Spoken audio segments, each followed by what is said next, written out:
My phone rang at 6:47 a.m. on a Tuesday that would forever alter the trajectory of my life.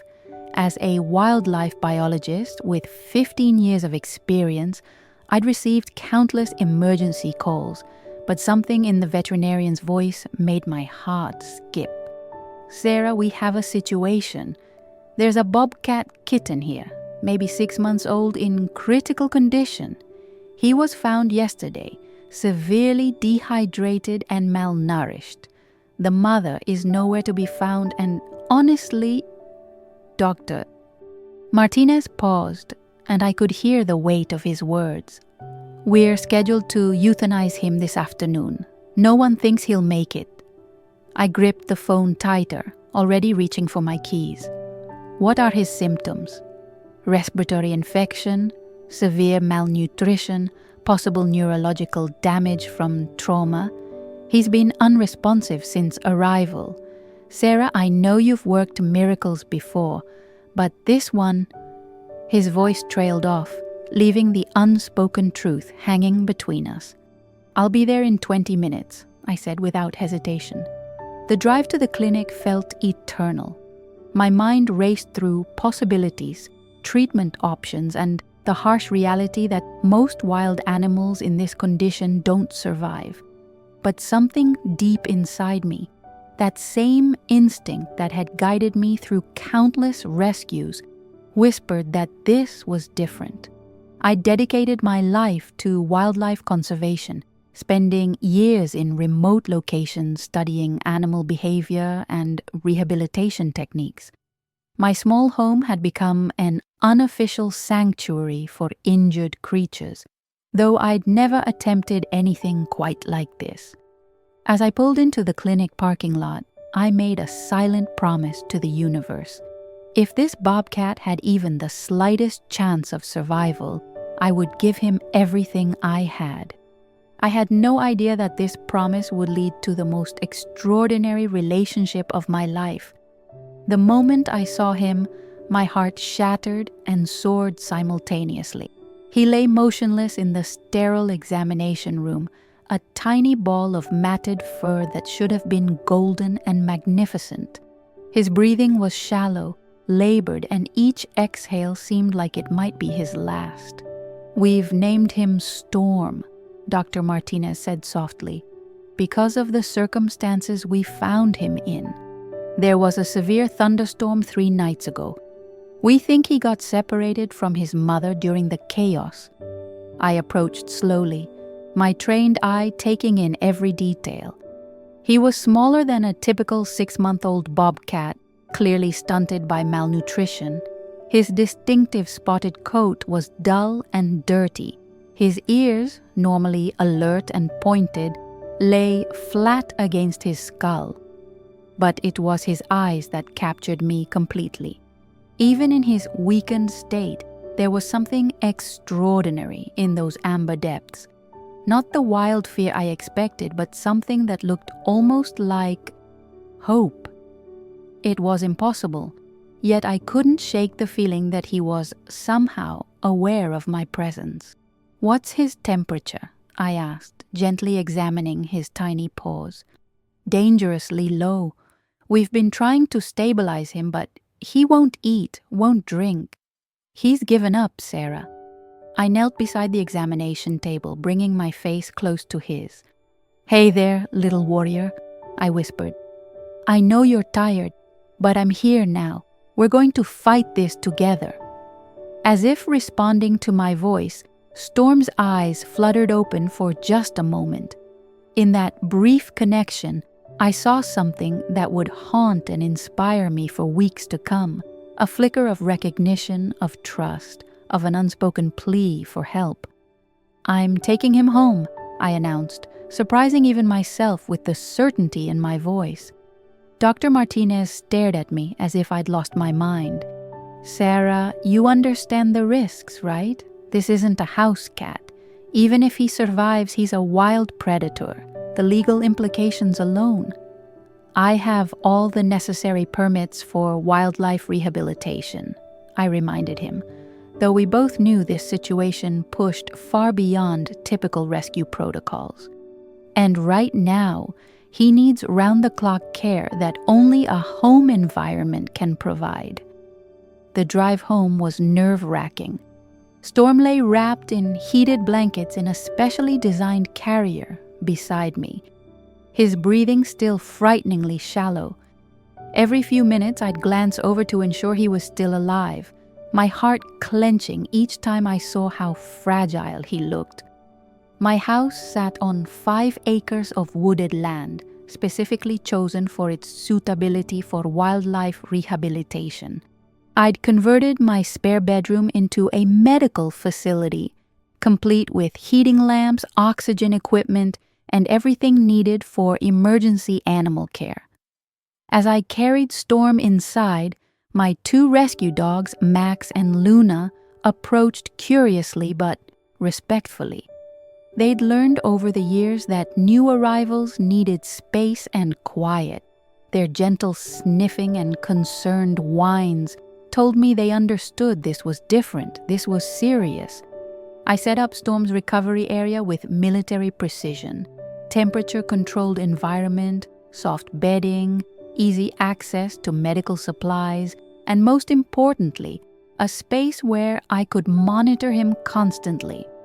As I placed him on the heated bed I'd prepared, he opened his eyes again, this time focusing directly on my face. "Welcome home, Storm," I whispered, gently stroking the soft fur behind his ears. "This is where your real journey begins." For the first time since I'd seen him, I allowed myself a moment of hope. He was here, he was breathing, and somehow I knew we were both exactly where we needed to be. That first night tested every ounce of my resolve and experience. Storm's condition deteriorated rapidly after the stress of transport, and by midnight, I was convinced I was about to lose him. His breathing became increasingly labored. His body temperature dropped despite the heating lamps, and he showed no interest in the specialized formula I'd prepared. I moved a chair beside his bed and settled in for what I feared might be a vigil. Every wildlife rehabilitation manual I'd ever read said the first 48 hours were critical, but none had prepared me for the emotional weight of watching this magnificent creature fight for his life. Around 2 a.m., Storm began having what appeared to be seizures, brief episodes where his tiny body would convulse, followed by periods of frightening stillness. I administered the anti-seizure medication Dr. Martinez had provided, my hands shaking as I calculated dosages for his small frame. "Come on, little warrior," I whispered, gently massaging his chest to stimulate circulation. "You've survived this long. Don't give up on me now." At 3:30 a.m., something miraculous happened. As I sat exhausted beside his bed, Storm lifted his head slightly and looked directly at me. Not the unfocused gaze of a sick animal, but a clear, purposeful look that seemed to say, "I see you. I know you're trying to help me." Encouraged, I tried offering him water again, this time using a small syringe to place drops directly on his tongue. To my amazement, he swallowed. Then again, and again. By dawn, Storm had consumed nearly 2 ounces of water and a small amount of specialized kitten formula. His breathing had stabilized, and his body temperature was slowly climbing back to normal ranges. As the first rays of sunlight streamed through the window, I realized something profound had happened during that long, dark night. We had formed a connection that transcended the typical human-animal relationship. Storm had chosen to trust me, and I had proven worthy of that trust. The next few days brought a series of small but significant victories. Storm began accepting regular feedings, though he required hand feeding every 2 hours around the clock.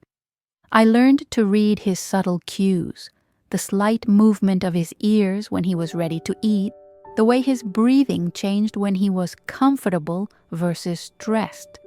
What surprised me most was his remarkable intelligence. Unlike domestic cats, who often resist medical care, Storm seemed to understand that I was helping him. When I needed to administer medications, he would remain still, watching my face with those incredible amber eyes as if reading my intentions.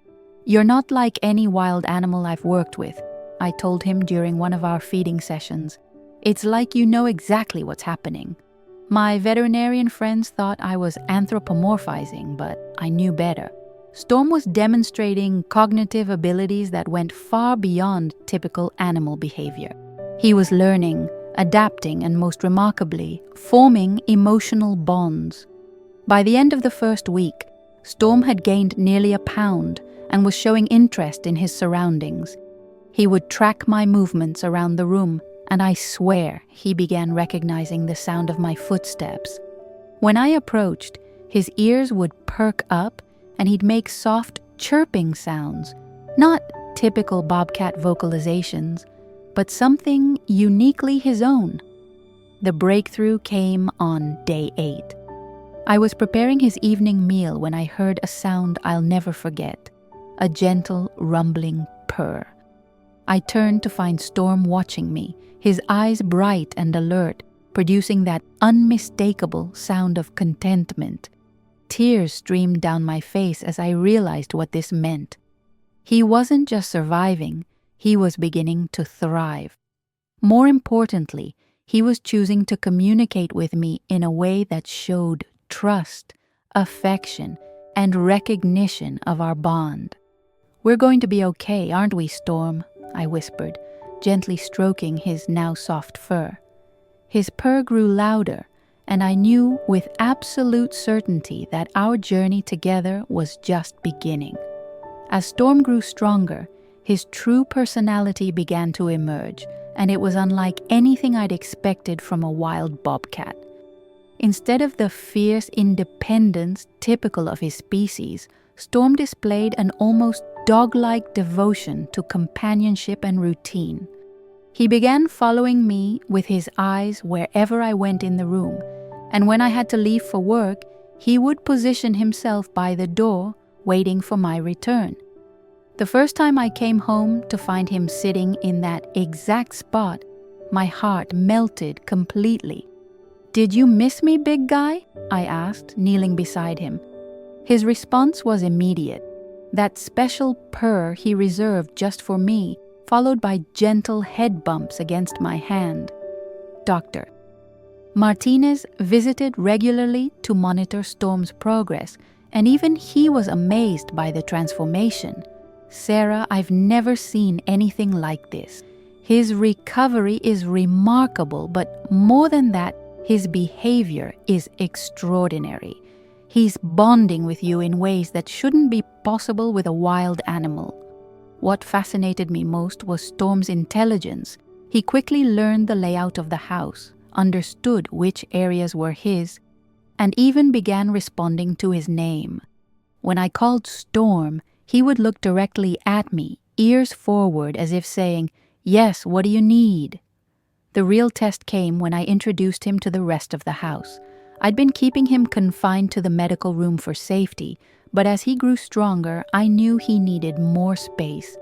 The first time I opened the door to let him explore, I held my breath. Storm approached the threshold cautiously, sniffing the air and listening intently.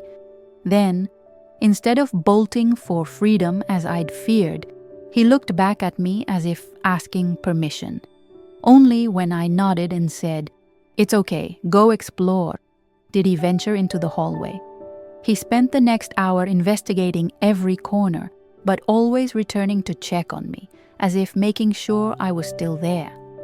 This wasn't the behavior of a wild animal marking territory. This was the behavior of a family member learning his new home. 3 weeks into Storm's recovery, something extraordinary happened that would forever change how I understood the relationship between humans and wild animals. I was working in my home office when I heard soft padding footsteps approaching. Storm appeared in the doorway, no longer the sick, frightened kitten I'd rescued, but a healthy, confident young bobcat. But instead of simply observing from a distance, he did something that took my breath away. He walked directly to my chair and gently placed his front paws on my lap, looking up at me with those intelligent amber eyes. "What is it, Storm?" I asked softly, setting aside my work. His response was to carefully climb onto my lap, circle twice like a house cat, and settle down with a contented sigh. As his purr filled the quiet office, I realized we had crossed a threshold that wildlife rehabilitation manuals never address, the moment when a wild animal chooses to become family. My dogs, Max and Luna, had been watching this development with curious acceptance. They seemed to understand that Storm was different, special, and deserving of their pack's protection. When Storm first ventured into the living room, they approached him with gentle curiosity rather than territorial aggression. The bonding moment came unexpectedly. Storm was resting on his favorite blanket when Luna, my golden retriever, approached with a toy in her mouth, her way of inviting play. Instead of hissing or retreating, Storm reached out with one paw and gently batted at the toy. Within minutes, they were engaged in a careful, respectful game that spoke to the universal language of friendship. "You're not just surviving anymore, are you?" I whispered to Storm that evening as he settled beside me on the couch. "You're choosing to be here, choosing to be part of this family." His response was to stretch out one paw and place it gently on my arm, a gesture so human-like in its intentionality that it brought tears to my eyes. This wasn't instinct or conditioning. This was conscious affection from a wild heart that had chosen to trust completely. The moment that truly defined our relationship happened on a rainy Thursday evening in Storm's 6th week of recovery.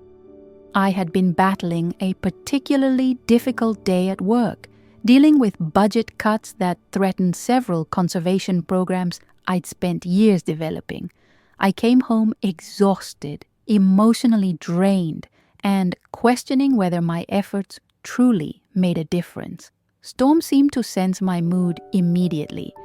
Instead of his usual enthusiastic greeting, he approached quietly, studying my face with those perceptive eyes. As I collapsed onto the living room couch, still in my work clothes, I felt the weight of disappointment settling over me. That's when Storm did something that changed everything. Without hesitation, he leaped onto the couch beside me, something he'd never done before. But he didn't stop there. This magnificent wild creature, who should have been roaming free territories in the wilderness, carefully positioned himself along the length of my body and began to purr. Not just any purr, but the deep, resonant rumble that wild cats use to comfort their young. As his warm weight settled against me, I felt something I hadn't experienced in years, the profound comfort of being truly understood by another living being. "Storm," I whispered, hardly believing what was happening. "What are you doing?" His response was to adjust his position slightly, ensuring maximum contact, and increase the volume of his purring. It was as if he was saying, "This is what family does. We comfort each other." I stayed there for over an hour, feeling the stress and disappointment melt away under the healing power of his presence. When I finally moved to prepare dinner, Storm remained on the couch, but his eyes followed my every movement with protective awareness. From that evening forward, the couch became Storm's chosen territory, not because I trained him to stay there, but because he had decided it was where he belonged, where he could keep watch over his human family while enjoying the comfort of a home he had chosen to make his own. Not everything about living with Storm was smooth sailing.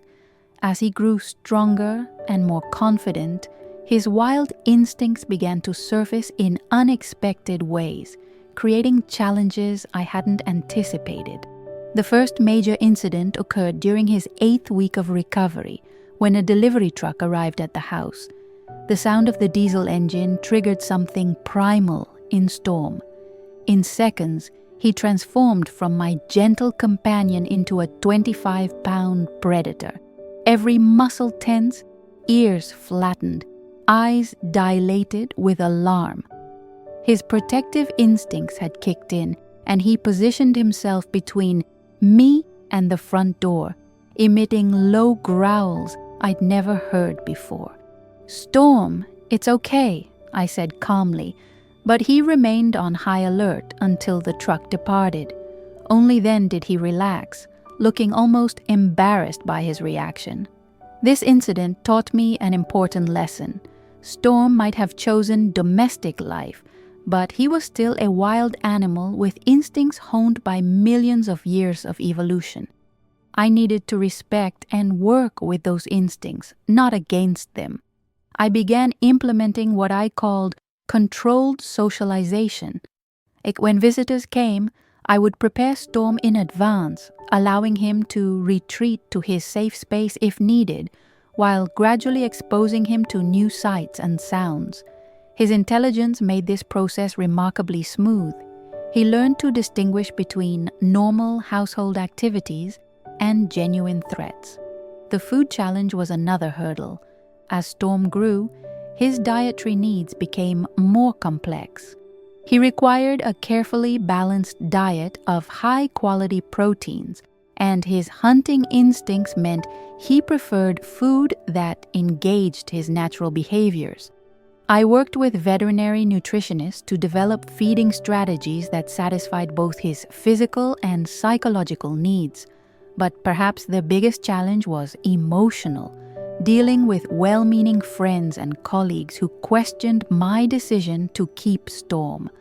"He belongs in the wild," they would say, not understanding that Storm had made his own choice about where he belonged. These conversations forced me to examine my own motivations and ensure I was acting in Storm's best interest, not just my own desires for companionship. By his 10th week of recovery, Storm had become a magnificent specimen of Bobcat health and vitality. His coat had developed the rich golden color with distinctive black spots that made his species so beautiful. He weighed nearly 30 pounds of pure muscle and grace, yet he moved through the house with the careful precision of someone who understood he was sharing space with smaller, more fragile beings. What amazed me most was how he had learned to modulate his strength. When playing with Max and Luna, Storm was incredibly gentle, using soft paws and controlled movements. But when we went outside for supervised exercise in the fenced yard, he would unleash his full athletic ability, leaping and climbing with the fluid power that made Bobcat such successful predators. These outdoor sessions became the highlight of both our days. Storm would race around the perimeter of the yard, scale the large oak tree in seconds, and practice his hunting skills on toys I'd scattered around the space. Watching him in these moments of pure joy reminded me why I'd fallen in love with wildlife in the first place. "You're absolutely magnificent," I would tell him as he perched on his favorite branch, surveying his territory with regal confidence. Our bond continued to deepen in unexpected ways. Storm developed the habit of checking on me throughout the night, padding silently to my bedroom door to ensure I was safe before returning to his couch. If I was sick or upset, he would stay closer, as if monitoring my emotional state. The most remarkable development was his communication skills. Storm had created an entire vocabulary of sounds, different purrs for contentment, excitement, and affection, soft chirps when he wanted attention, and gentle trills when greeting me after an absence. He had learned to talk to me in ways that transcended typical animal communication. Friends who visited were amazed by our interaction. "It's like he understands every word you say," they would marvel. And honestly, I believed he did. Storm had become more than a rescued animal. He had become a true companion, a friend who had chosen to share his wild heart with mine. 3 months after Storm's rescue, I faced the most difficult decision of our journey together. Dr. Martinez and the Wildlife Rehabilitation Board required an evaluation to determine Storm's future. The standard protocol was clear. Healthy wild animals should be released back to their natural habitat. "Sarah, you've done incredible work," Dr. Martinez explained during Storm's evaluation. "He's healthy, strong, and displaying normal bobcat behaviors. According to every guideline we follow, he should be released." I watched Storm during the examination, noting how he remained calm and cooperative, occasionally looking to me for reassurance. This wasn't the behavior of a wild animal eager to return to the wilderness. This was the behavior of a creature who had found his home. "But look at him," I argued. "He's not displaying typical wild behavior. He's chosen domestication. Releasing him now could be a death sentence." The debate that followed was intense. Wildlife experts argued that keeping Storm was unnatural, potentially harmful to his psychological development, and set a dangerous precedent for human-wildlife relationships. They weren't wrong. Everything about our situation challenged conventional wisdom about wildlife rehabilitation. But I had something they didn't: months of daily observation of Storm's choices and behaviors. I had seen him choose comfort over freedom, companionship over solitude, trust over fear. These weren't learned behaviors imposed by captivity. They were conscious decisions made by an intelligent animal who understood his options. The turning point came when Dr.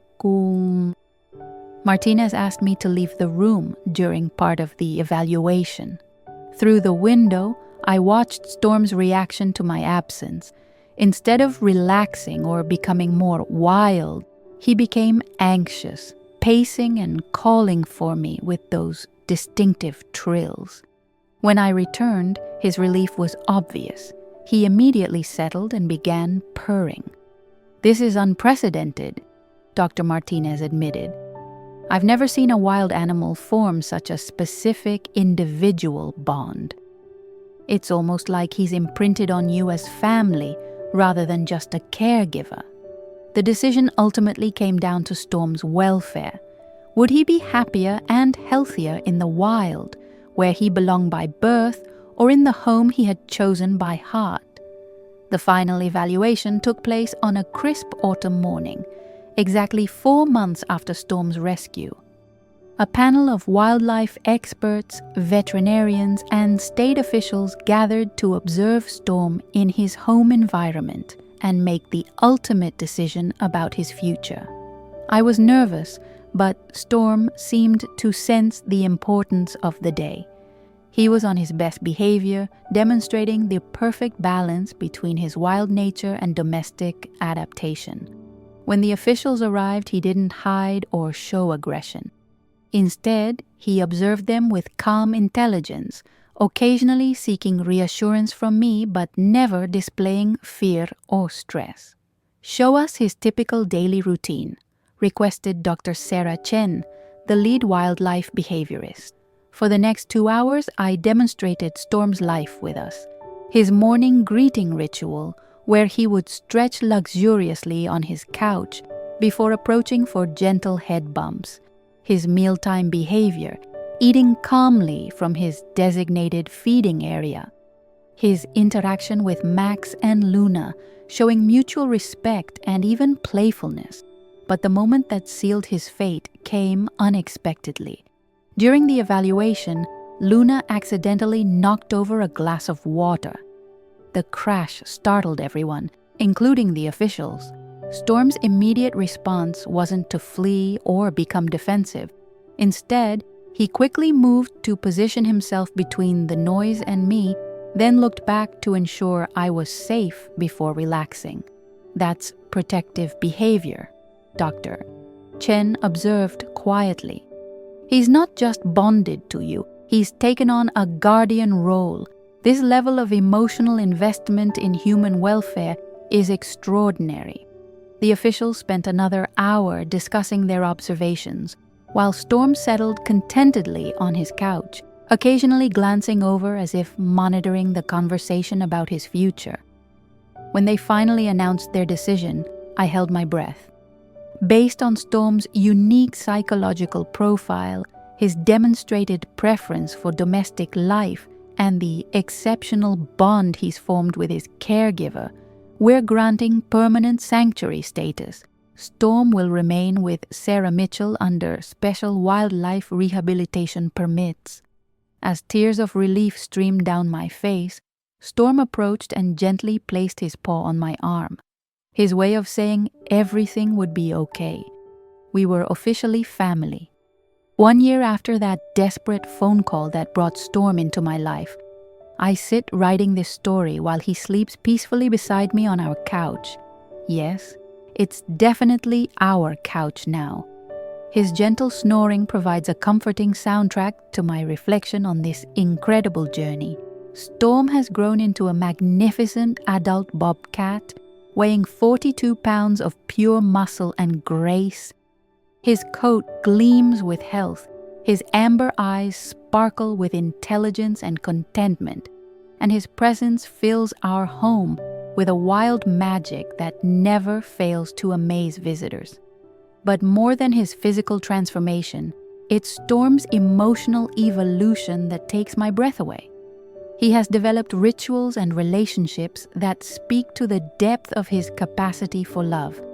Every morning, he greets me with gentle head bumps and his special purr.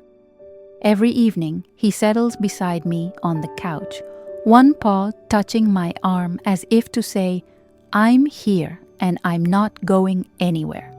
He has become the heart of our little family. Max and Luna adore their unusual brother, and Storm watches over them with protective devotion. When Luna was sick last month, Storm rarely left her side, as if understanding that family members care for each other during difficult times. People often ask if I ever regret my decision to keep Storm, if I wonder what his life might have been like in the wild. The answer is simple. I need only look at his face to know he's exactly where he belongs. This magnificent wild creature chose love over freedom, companionship over solitude, and trust over fear. Storm taught me that the boundaries between wild and domestic, between human and animal, are far more fluid than we imagine. Love transcends species, and home isn't a place. It's wherever your heart feels safe and understood. As I finish writing, Storm opens one amber eye and looks at me with that expression of perfect contentment. His message is clear. This is our story, and this is our home. And I couldn't agree more.